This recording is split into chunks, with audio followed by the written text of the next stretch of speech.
L'APA, l'Association pour l'aide à l'action humanitaire, est une toute jeune association d'une vingtaine de membres.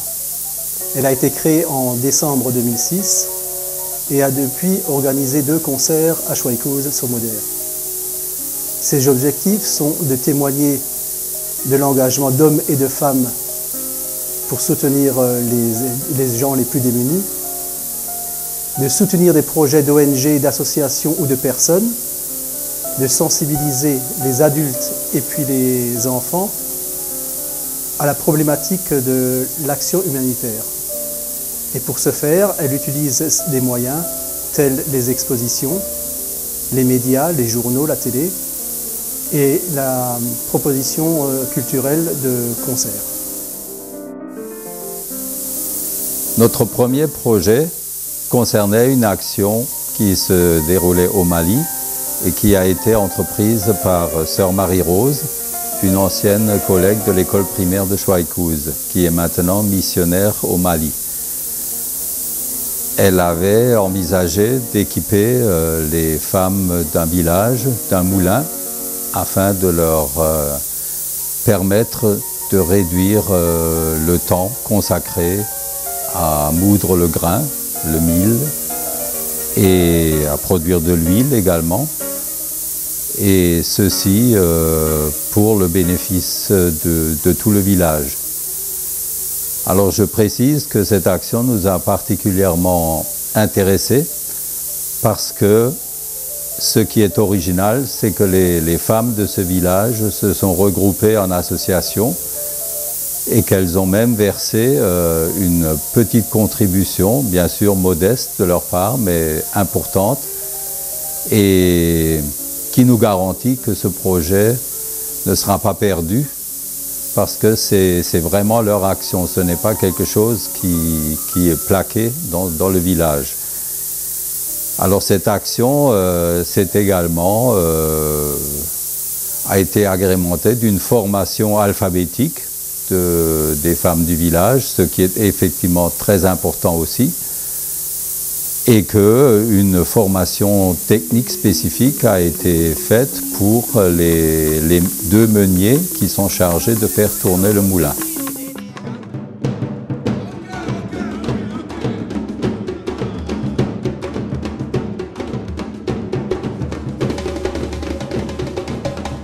Les Dogons et les Bambara. Le village de Coyne est à une 50aine de kilomètres de Bougouni.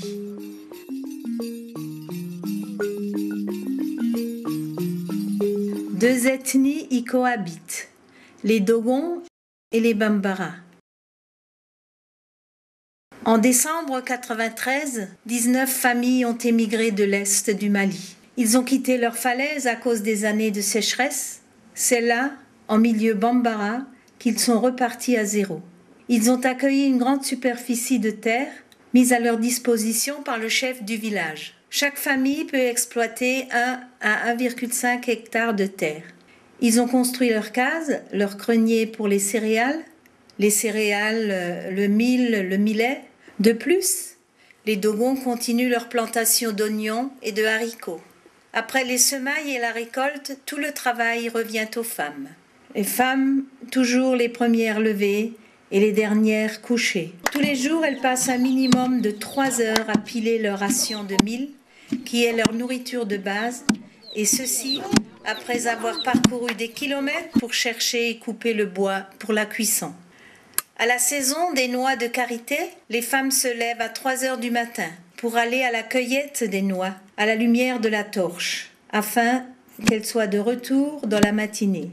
Certaines partent à pied et les vendent au marché le plus proche, qui est à 13 km. D'autres les transforment en beurre pour l'usage quotidien en cuisine ou en crème pour l'hygiène de la famille. Vous avez compris que l'installation d'un moulin pour moudre ces différentes sortes de grains et de noix est le bienvenu, avec une économie de fatigue et de temps pour les femmes.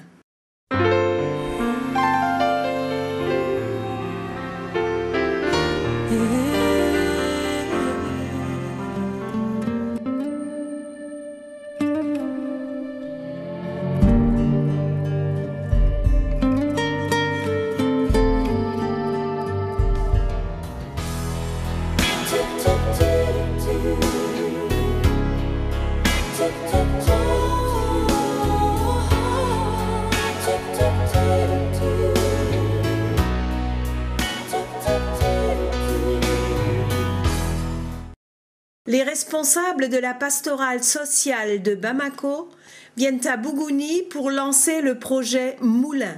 Le comité créé à Bougouni, qui fait le lien avec Koina, tient sa première réunion avec le chef du village et les villageois.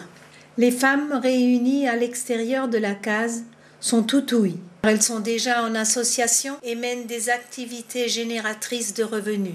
Les enfants se demandent ce qui se passe aujourd'hui chez le chef du village. On va sur les lieux prévus pour l'implantation de la case. Une deuxième réunion est nécessaire car le lieu d'implantation pose problème. Ce fut très laborieux. Mais les Bambara disent, pour arranger une palabre, on n'apporte jamais un couteau pour trancher, mais une aiguille pour coudre. Tout est OK et le technicien veille pour que les travaux se passent bien, car les hommes veulent terminer très vite, pressés de voir leurs femmes défiler pour moudre le grain. Les portes sont fabriquées à Bougouni et l'association des handicapés prête volontiers sa camionnette pour les conduire avec le maçon, qui aura 3 jours de travail pour les finitions. Même le chauffeur du commandant de cercle est de la partie pour le deuxième voyage. Il porte les barriques qui vont contenir l'eau pour le refroidissement du moteur. Un 3e voyage amène le moteur et le moulin tant attendu. Jeunes et vieux sont prêts à décharger. C'est l'événement du jour. Vraiment un grand événement. Les femmes osent à peine y croire. Joie discrète et bien présente.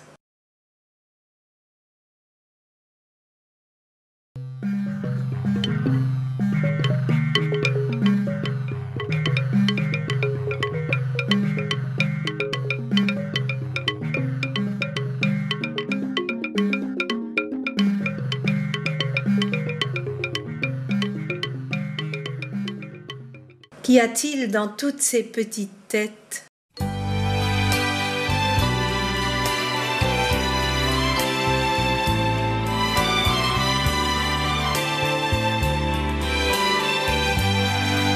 Le moteur diesel va bientôt être libéré. Le voilà dans toute sa splendeur. Cela semble être de la magie pour les enfants. Que de petits yeux pétillants. Nos 2 meuniers, formés durant 10 jours, se sont organisés. On travaille tous les matins de 8h à 13h, sauf le mercredi, jour du marché. Cette boîte de conserve qui avait contenu de la sauce tomate sert de mesure pour le grain à moudre. 25 francs CFA par mesure, c'est ce que paye chaque femme pour faire moudre son grain. 4 cents d'euros par mesure, c'est la recette de fonctionnement du moulin. Awa apporte une calebasse de mil à moudre. Pas de ticket d'entrée, mais elle doit tout de même attendre son tour. Grand moment d'émotion et d'action de grâce.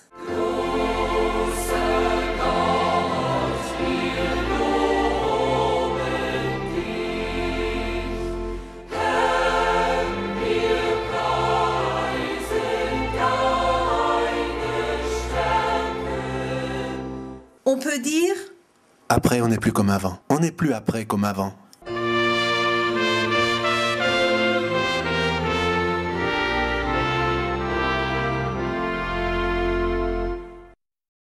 Pendant que les uns travaillent, les autres prennent du bon temps à l'extérieur, loin du bruit du moteur.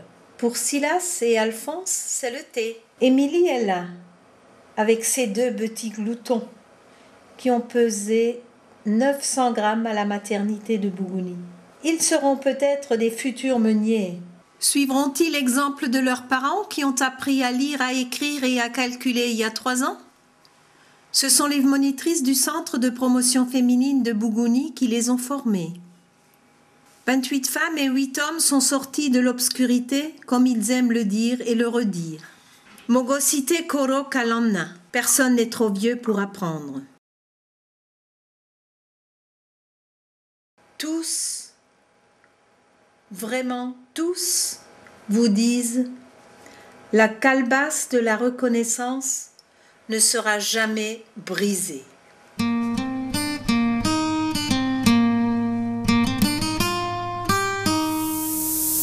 Alors pour financer cette action, nous avons organisé un concert.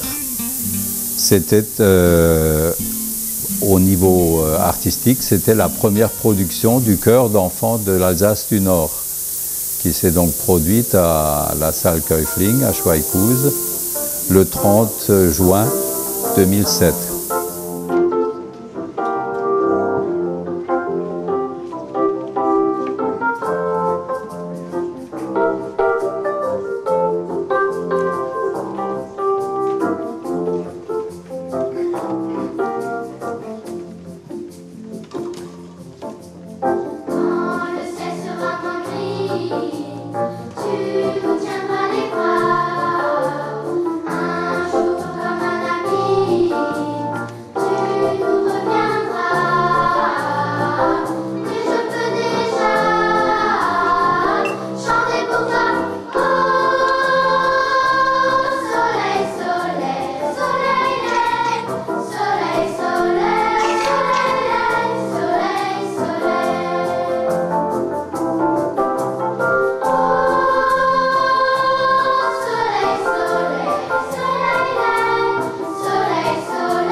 Alors je voudrais préciser que la somme recueillie de 3 344 € a permis non seulement de financer toute cette opération de construction et de fonctionnement du moulin dans le village de Koina, mais qu'elle a même permis le démarrage d'une deuxième action, donc pour construire un deuxième moulin dans un village proche, également suivi de la création d'une association et d'une campagne d'alphabétisation. Alors ce qui nous a beaucoup plu dans ce projet, c'est que les maîtres du destin de leur village, de leur moulin, ce sont bien les Maliens et non pas une association qui est très loin du projet et qui ne sait pas comment ça fonctionne. Et dans la mesure du possible, notre association essayera de travailler dans ce domaine, quoi. toujours donner la priorité aux locaux.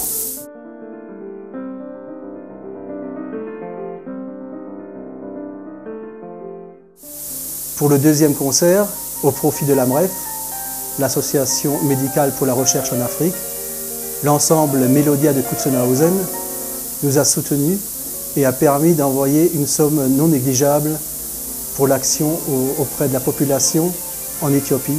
Cette population a été très touchée par les inondations et l'eau était devenue très insalubre.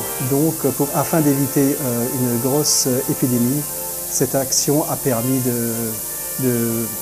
d'apporter une aide au niveau de des filtrations des eaux.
À l'heure actuelle, une somme de plus de 3 000 € a été versée aux associations maliennes pour leurs moulins et une somme de plus de 457 € pour l'AMREF. Ces actions sont très importantes afin de soulager toutes les populations qui sont soumises soit à des conditions climatiques ou de santé très difficiles, ou ce qui permet aussi d'améliorer les conditions de travail et de vie, notamment au Mali, par la création des 2 moulins. L'action de tout le monde, c'est-à-dire aussi bien des bénévoles de notre association, mais de tous les gens qui nous ont soutenus, ont permis de soulager la vie des plus démunis. Pour l'instant, nous nous réunissons au domicile du président. Nous nous réunissons à peu près tous les 2 mois, le soir. Peut-être qu'à l'avenir, nous trouverons une autre salle où nous pourrons accueillir les nouveaux membres. Voilà. Bien sûr, nous vous sollicitons à adhérer si vous êtes d'accord avec les buts que nous poursuivons. Donc je rappelle toujours reversement de l'intégralité du bénéfice et recherche d'un partenariat réel avec l'association que nous soutenons. Je précise que l'intégralité des sommes est reversée directement aux associations et aux ONG et l'APA ne fait en aucun cas un bénéfice sur ses actions. Et pour terminer, je voudrais citer une phrase d'Anne Speury, qui faisait partie des médecins volants, donc de l'AMREF, originaire de Mulhouse, qui a connu un parcours personnel assez grand, et qui disait dans cette phrase: « L'avenir, c'est ce qu'on bâtit aujourd'hui et c'est ce qu'on refuse pour demain. »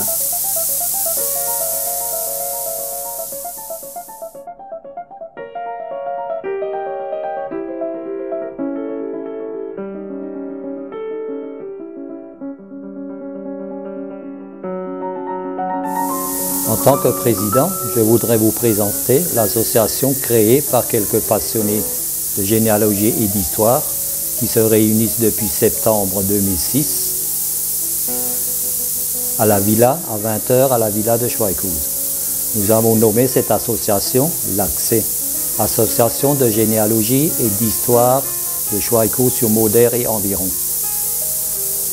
Notre comité se compose actuellement de 12 membres fondateurs.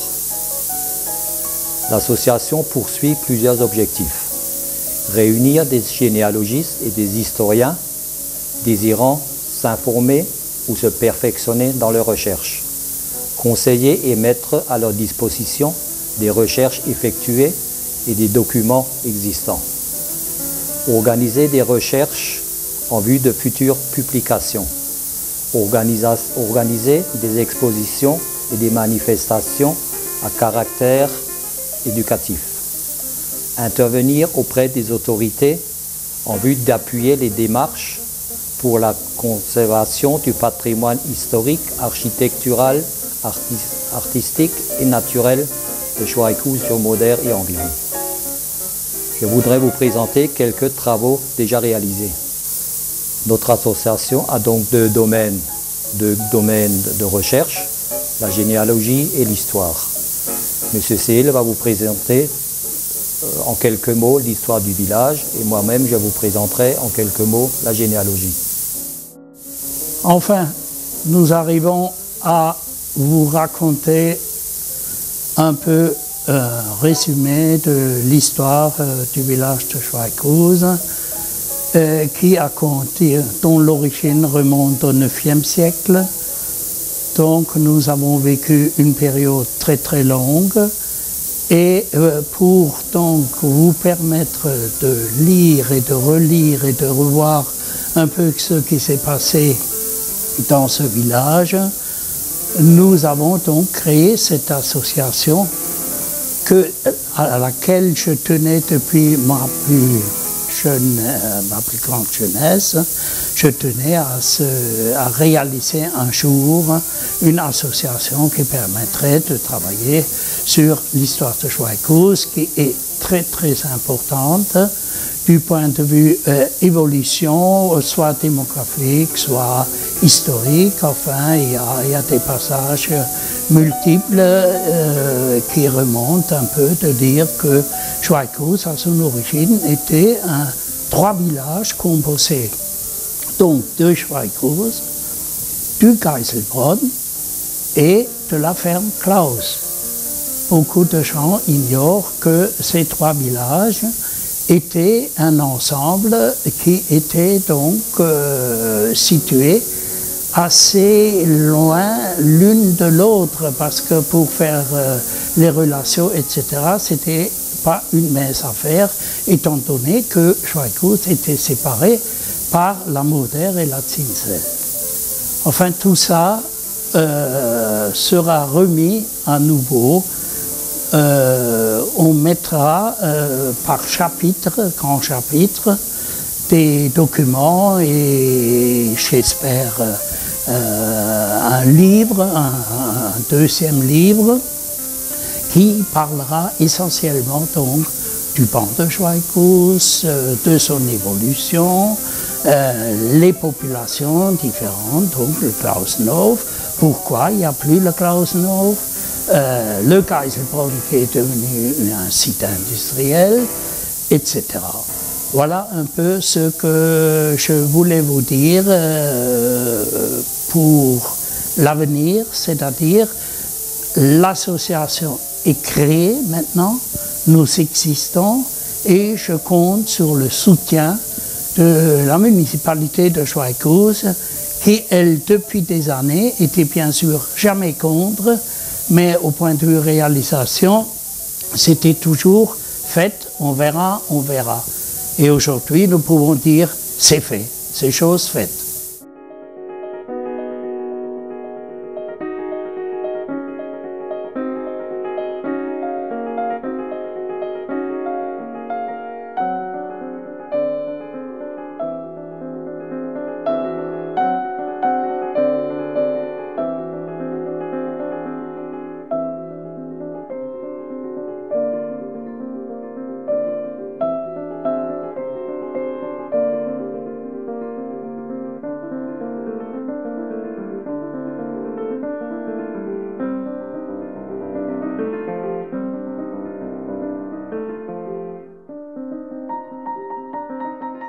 Ich wollte jetzt noch ein paar Worte auf Elsassisch reden, für die alte Generation. Ihr wisst ja, wir haben schon 2 Ouvrages gemacht, über Schweighouse und so weiter, aber da fehlt noch allerhand Dings drin. Das allerhand ist zum Beispiel die Gemarkung Schweighouse, wie ist es eingeteilt, warum der Name, der Origin von diesen Namen, zum Beispiel man sagt der Kotzensee oder der Schelmenvase und so weiter. Also das alles, das wieder einmal aufgegriffen